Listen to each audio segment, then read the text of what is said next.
Shalom. Shalom. First and foremost, we give all praises and glory to Yahweh, Bahashem, Yahweh Shai, Bahashem, Rikakudash. Divine to the apostles GMS Ruel, and shalom to the faithful men always continually doing the work of the Lord. It's me and the brother Quan. We about to just make a quick little video, just in the spirit, speaking about this Ukrainian war, and of course, we're about to go into World War III, because this dude right here, all right, let me see, what's his channel called? Lindy Page, whatever the hell that nigga name is. It says "Back from the Front," a British volunteer in Ukraine. And I watched a few like interviews, like military period, but especially like these Ukrainian volunteers. Like I've seen Americans, I've seen British, all Canadians, and all of them pretty much saying that shit brutal. You know what I'm saying? They getting fucked up. Of course, the American propaganda like to show that Ukraine winning and they putting up a good fight. Which they putting up a fight, but they losing horribly. All right, but yeah, a lot of the interview, like people that's been fighting over there, they've been saying that it's brutal. It's so like I lost my train of thought, but pretty much. It's like something they ever seen. It's like World War II or World War One mixed with modern day. They doing it's trenches. Yeah, I can see it's trench warfare, but in a modern time frame, which is basically unfair, so to speak. Yeah, your defense strategies all different. They don't, like the bro said, they don't have what he's about to allude to. They don't have the sophisticated weapon systems like America has. That's what he's about to allude to in this interview. Yeah. He even said that. Yeah, he's like, man, we had some bullshit, but we had to fight what we had to fight with, And the main point, like he about to say right here, he was speaking about the American volunteers.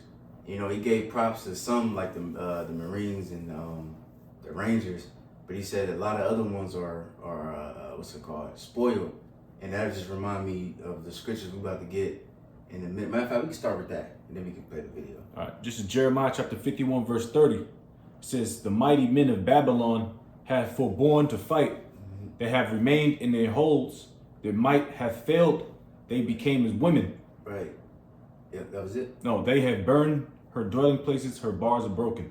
Right. You know what I mean? These people is gonna be for what it say, for born to for born to fight. Because before, like in World War II, Vietnam, things like that. Esau was like more mightier. Yeah. But now, Esau, Jake, whoever, the fighting spirit is going out, and they just became spoiled because for so long they've been so powerful army. But now when they about to fight a real army like Russia, China, so on and so forth, it's not gonna be as easy as the other countries. Even Vietnam, people make fun of that shit like, oh, we fought farmers and all, but they beat your ass. They fought farmers in Afghanistan. Right. Technically, they lost in Afghanistan. They retreated. They lost to Vietnam. They retreated. Yeah. So they fought niggas with sandals and hijabs, man. Yeah. So those are technical losses that America's took, man. So ever since after, I would say, ever since after the Gulf War. Well, damn, see, then you gotta go into the Korean War. This is when you got no little American history, because they got smacked up during the Korean War. That was after World War II. When there was World War II, like I said, they got Oregon Force, they got Battle of the Bulge, 101st Screaming Eagles, getting crazy, getting busy. The D-Day. But those days are long gone after that, man. After World War II, they started declining.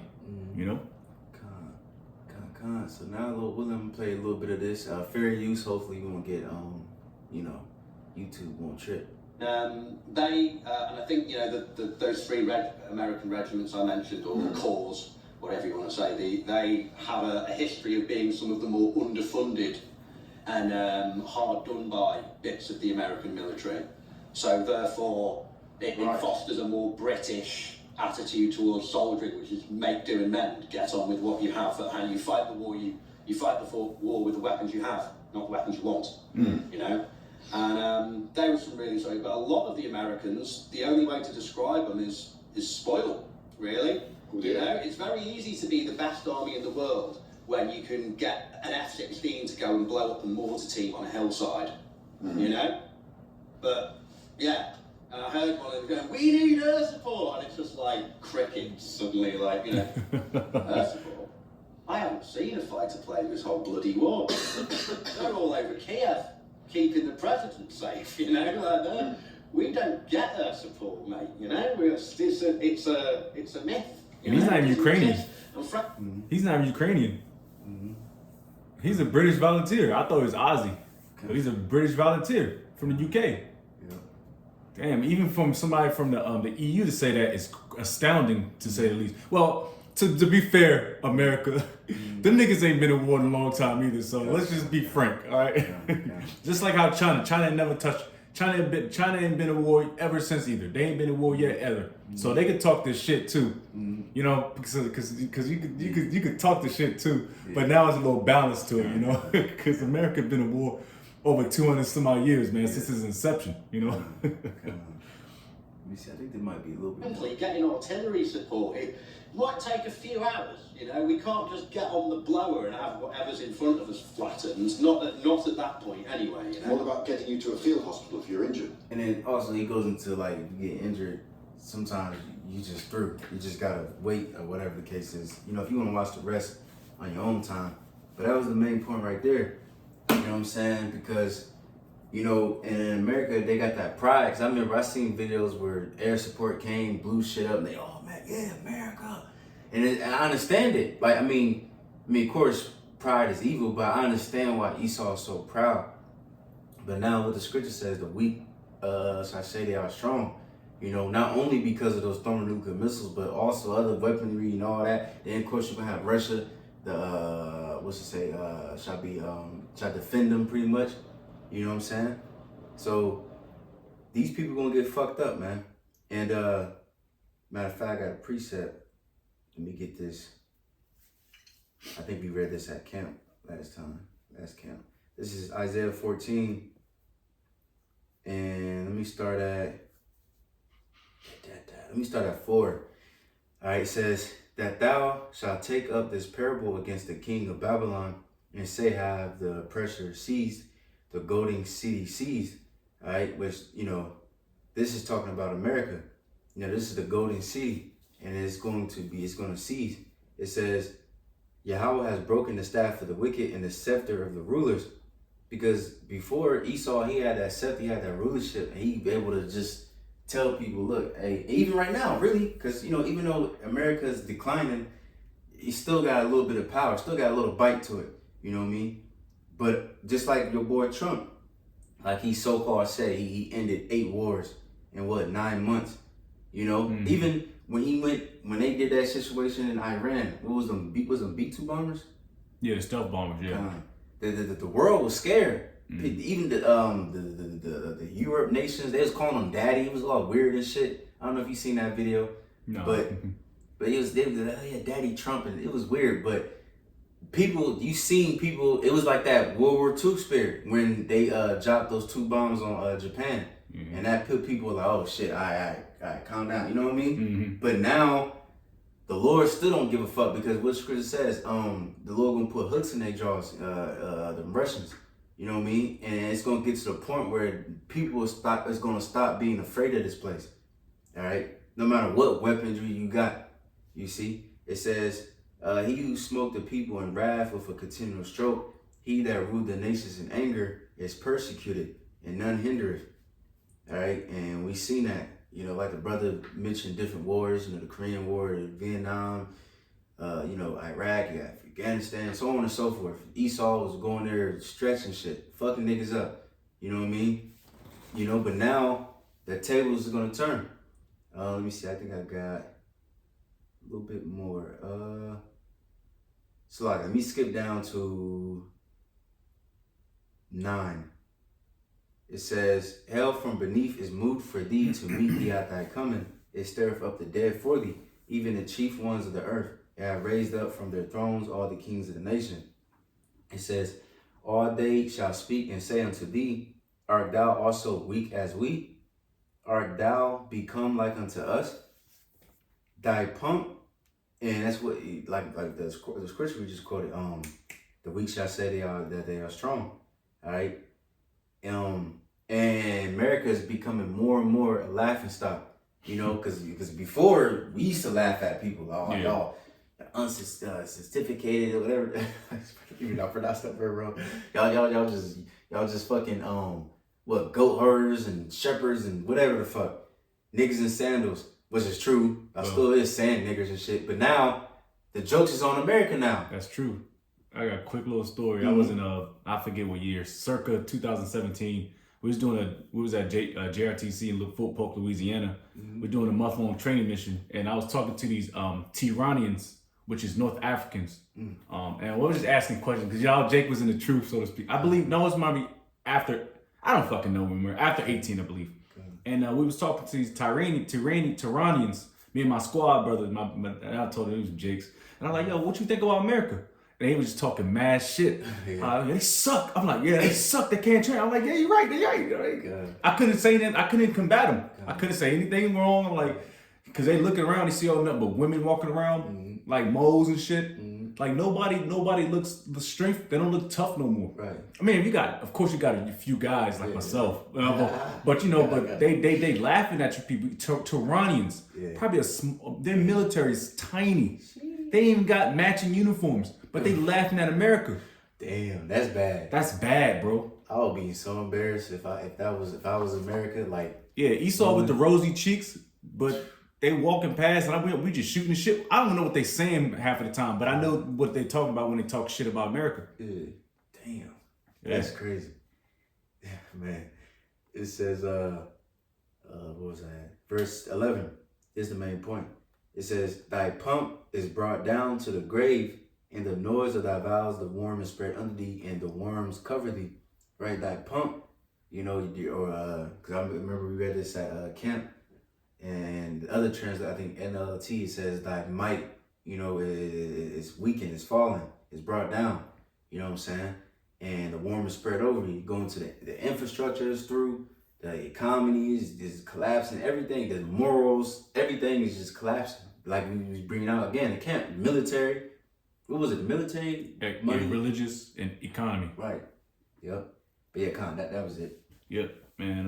Got a Psalm 76 and 5 out of the Great News Bible translation. It says they're brave, because it translates to what this UK soldier is talking about. All right, because like I said, you can't go toe to toe with majority of these Ukrainian soldiers because, like I said, their aircraft, they don't have aircraft. They don't have any F-16s, Soul Force, B-2 stealth bombers, and forget what they call it, big ass mortars that can go kilometers to hit up, like you said, a hit point on a mortar team. No, they ain't had that. It was ground to ground, and people and soldiers forgot that art, you know, that style of war. It says the brave soldiers have been stripped of all they had, and now are sleeping the sleep of death, and all their strength and skill was useless. So, hey, your fighter pilots are useless in that war. All right, of course, now when we go to the Valley of Yehoshaphat, now everything's gonna be bopping, everything will be jumping. You're gonna have mad pilots everywhere, flying, zipping, and then Yehoshaphat, of course, is gonna circumvent all that shit, you know. But you're gonna have troops, ground troops. You're gonna have troops in the water. You got the Navy. You're gonna have the Air Force. It's gonna be crazy out there, man. All right, but right now, like you said, the UK talking about how American soldiers are spoiled. So all you gotta do is send in a JDAM or some like I said, some Casevac, Casevac, yeah. Like the bro said, they said if your troops get hurt, they're immobile, they just gonna have to sit there and wait until ground forces arrive, Casevac or Medevac arrives, not Casevac. Casevac is air. They didn't have air. Air is cold. You know? Shows how spoiled America is, man. And it also shows how mighty they are too as well. Hell yeah, just like that movie, we gotta mention that, the Warfare. Ooh-wee. It kept showing that, was it Force? Yeah, they showed Force. You know, and them niggas, what was it? That was in Afghanistan? Nah, that was in Iraq. Okay, Iraq. Them niggas was mighty because like them jets, whatever, was on the shore of Force, and they was like, man, they kept going. You know what I'm saying? So it's like, man, it's like It really just beautiful how the Lord is really just because like he's the ultimate chess player. You know, he controls all sides. You know, America is mighty.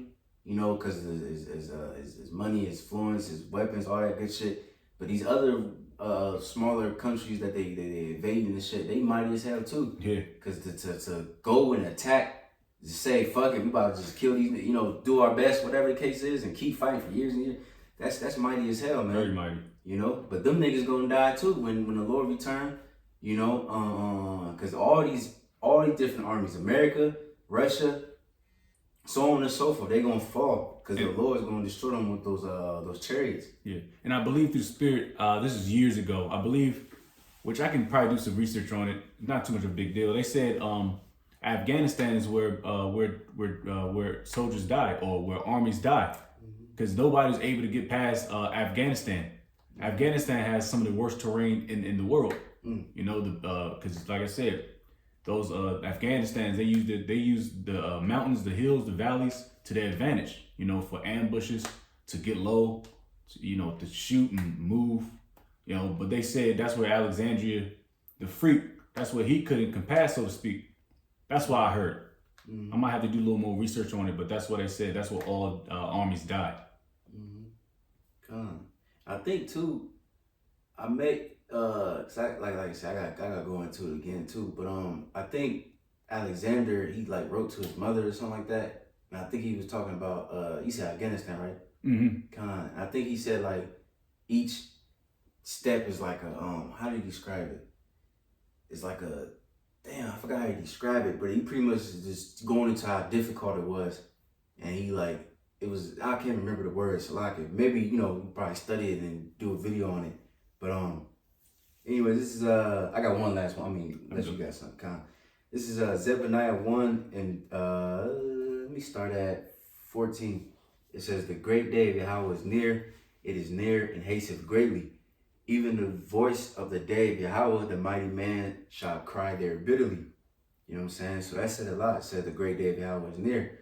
You know, and that's a day of darkness, gloominess, like the book of Amos said.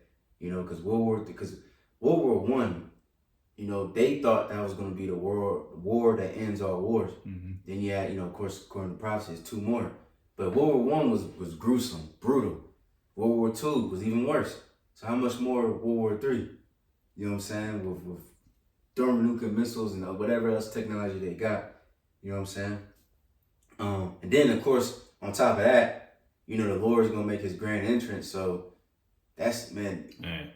World War III is already going to be enough death. But then on top of that, the Lord's, the kill strike he going to have is going to be even more crazy. You know what I'm saying? It says, even the voice of the day of Yahweh, the mighty man shall cry there bitterly. You know, the mighty men, like the dude was saying, you know, people spoiled and, you know, like I said, I watched other interviews and they was like, man, damn, I seen so many people die like just like that, and it's crazy. He said, I ain't never, cause it was guys that had fought in other wars, like Americans and shit. Yeah. And they was like, man, they was like, man, this shit different. Damn. You know what I'm saying? This shit hit different. So it's, man, so let's say, Lord willing, up next, World War III. So Lord willing, may the Lord protect us, and we won't have to be in that battle, you know, get fucking drafted or some shit, you know what I mean?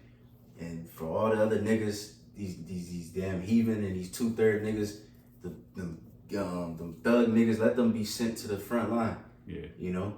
But yeah, straight up. I was just looking at Isaiah the 9th chapter. Because when you go to confused, when I think of confusion, it's like a lot of shit going on, which that's a part of it. But also when I also think about confused noise is when you look at the untrained soldiers. They're gonna be shooting at everybody. They're gonna be shooting at their own troops because they're gonna be untrained. This draft is gonna be drafting people that needs a Camaro. They need to pay off their loans. They need a paycheck. They need security because they think they're coming back home. They're not coming back home. There's not gonna be no welcome home mat. All right, there's not gonna be people throwing a little flag around now, man. They're not coming back from that place. All right, that's what's done is done. It's a done data. All right, you're not going home on R&R to see your family, your grandma, your pappy, your mammy. What's done is done. So you got a lot of, that's a lot of, it's tempting for a lot of veterans not myself. I'm out of the game, but you know, but that confused noise is going to come to a lot of untrained soldiers. They're going to be doing a lot of craziness, but of course, you know, that goes grand dog, just confused because it's battle, but that's all I got. I just thought about that. Come on, so hey, Lil Willin, hopefully that was edifying. I advise brothers to look up videos like that, just to, you know, prophecies. There's so many videos you can make off of that. But yeah, Lil Willin, hopefully brothers are edified and give our praises and glory to Yahweh, Bahashem, Yahweh Shai, Bahashem, and Kakadash. Devon to the apostles of GMS Ruel. Shalom to the faithful men, continue doing the work of the Lord. That we're going to say shalom. Shalom.